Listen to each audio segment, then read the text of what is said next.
Final video in Canada. About to be back in the US in a couple hours, but figured why not make this video. Well, definitely want to say this is that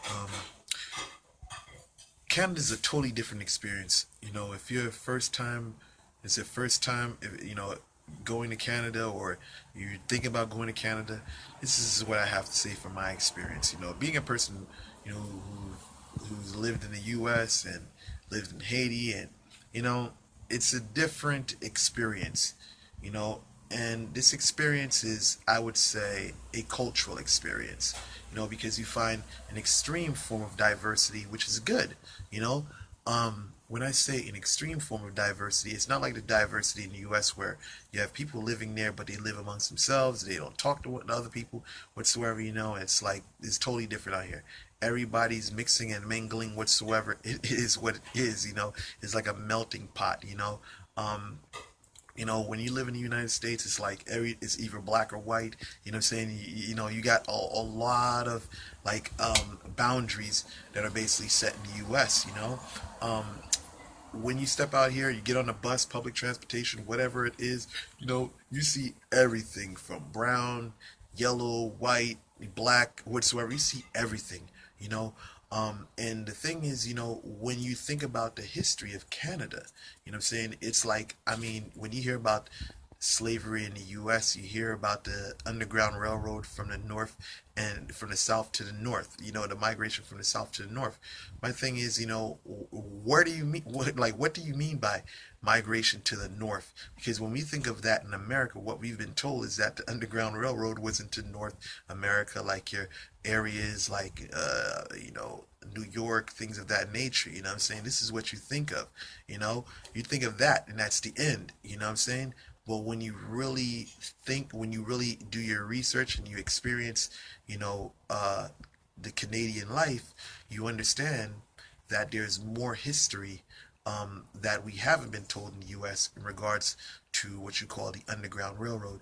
Example, Nova Scotia is where a lot of Africans migrated. The Underground Railroad started from the south all the way into Canada.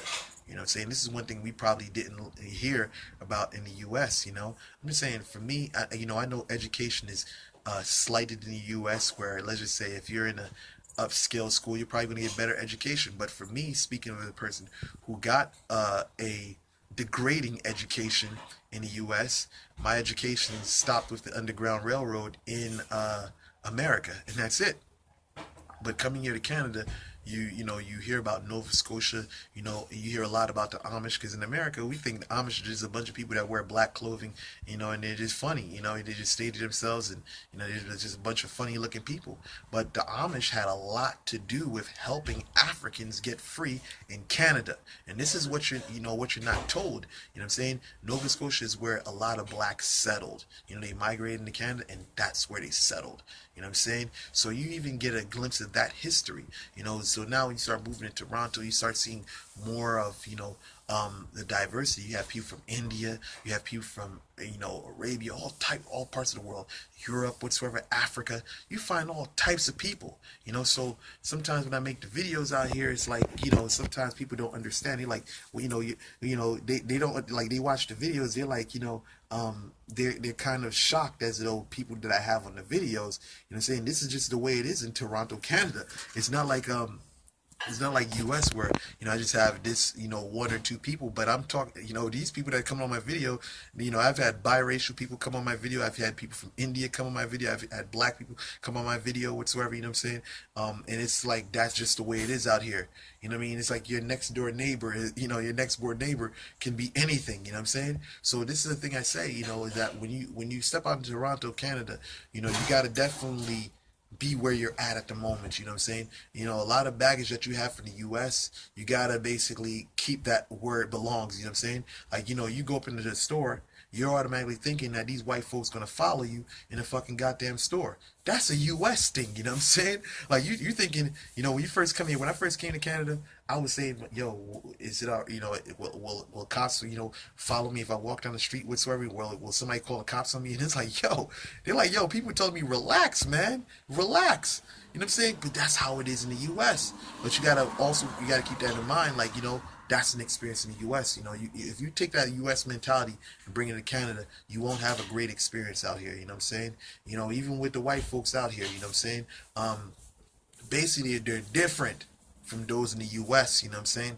It's like white folks out here, they look at you like, yo, you're a human being. Not to say that there isn't their form of racism. You know, I'm just saying I haven't experienced it whatsoever. You know what I'm saying? You know, I haven't experienced it. You know what I'm saying? But I will definitely say that, you know, when you come out here just being black and, you know, you see white folks out here, it's a different type of white folks. You know what I'm saying? Like, you know, the U.S. you got white folks clutching their bag and, you know what I mean, they're running away from you and shit like that. You know what I'm saying? Over here it's like, yo, you're a human being. You know what I'm saying? They're not calling the cops on you. You know, and this and that. If they see a black man walking down the street, you know what I'm saying? You know what I mean? You're not gonna have cops pulling you over. You know what I mean? Because you fit a certain description, or people even being shot out here. Megs, hey Megs, question about basically shootings out here. How many shootings have they been on of unarmed citizens out here? Unarmed? Yeah. One. One? No, he Huh. was armed, but he never Oh, none. died in the Bronx. So it was none then? Yeah. None. No unarmed. See, this is the history out here. There hasn't been in documented history. There hasn't been any shootings of unarmed, you know, like unarmed citizens whatsoever. Like you think about it, was in the hundreds or something like that. In the yearly, it's like hundreds in the United States. You know what I'm saying? So being black out here, you know, you don't even hear of that shooting of unarmed people, like unarmed citizens like that. That's a U.S. thing. You know what I'm saying? But when you come here with that type of, you know, that type of conditioning, you know what I'm saying? You come out here, you know, you come out here, if you don't check yourself, you come out here with that experience of the U.S. where basically you know, what's up? There was something earlier, some I think during the summer. It was in Ottawa. I can't remember the details. I know it was an African guy and something with the police. I don't know if he was in custody. They tasered him, but there was a death Right. at the hands of I believe it was the police, but I don't recall the full details of it. Right. So I mean, one in comparison to the hundreds of that's the problem. thousands.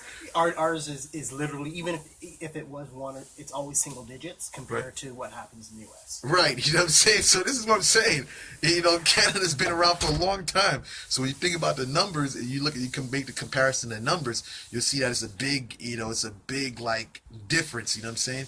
So again, you know, the Canadian experience is a great experience. You know, this will always be my third home. You know, second to Haiti. You know, one to America. I mean, one to America. I've been in both of them. You know, Haiti and America back and forth. So either way, the numbers, the position will change. So it could be Haiti, it could be first America, whatever, you know what I'm saying? But the thing is basically like that's just the way it is, you know? You know, in America makes you very fearful, you know? And even in America, even in Canada, you know, I say in Canada, you find a lot of people, they wear the Canadian flag with pride. Because the diversity out here is so big, people are free to practice their own culture. You can see a person can walk down the street with an African dashiki, African hairstyle, and they're okay. They don't got to worry about people looking down on them or saying smart remarks. This is just a thing. You know, people can practice their culture. You have Asians that practice their culture openly, Arabs practicing their culture openly. You know, it's like in America, you find Arabs themselves, you know, they shorten their name to Mo, so nobody calls them Mohammed and stuff like that. They cut their beard off and things of that nature, you know what I mean? So it's definitely a different experience out here, you know. I would recommend, you know, I would definitely recommend, you know, Canada to anyone that wants to experience, you know, this type of freedom or this type of great living. With that said, you know, I'm going to conclude this video. Thank you guys for watching.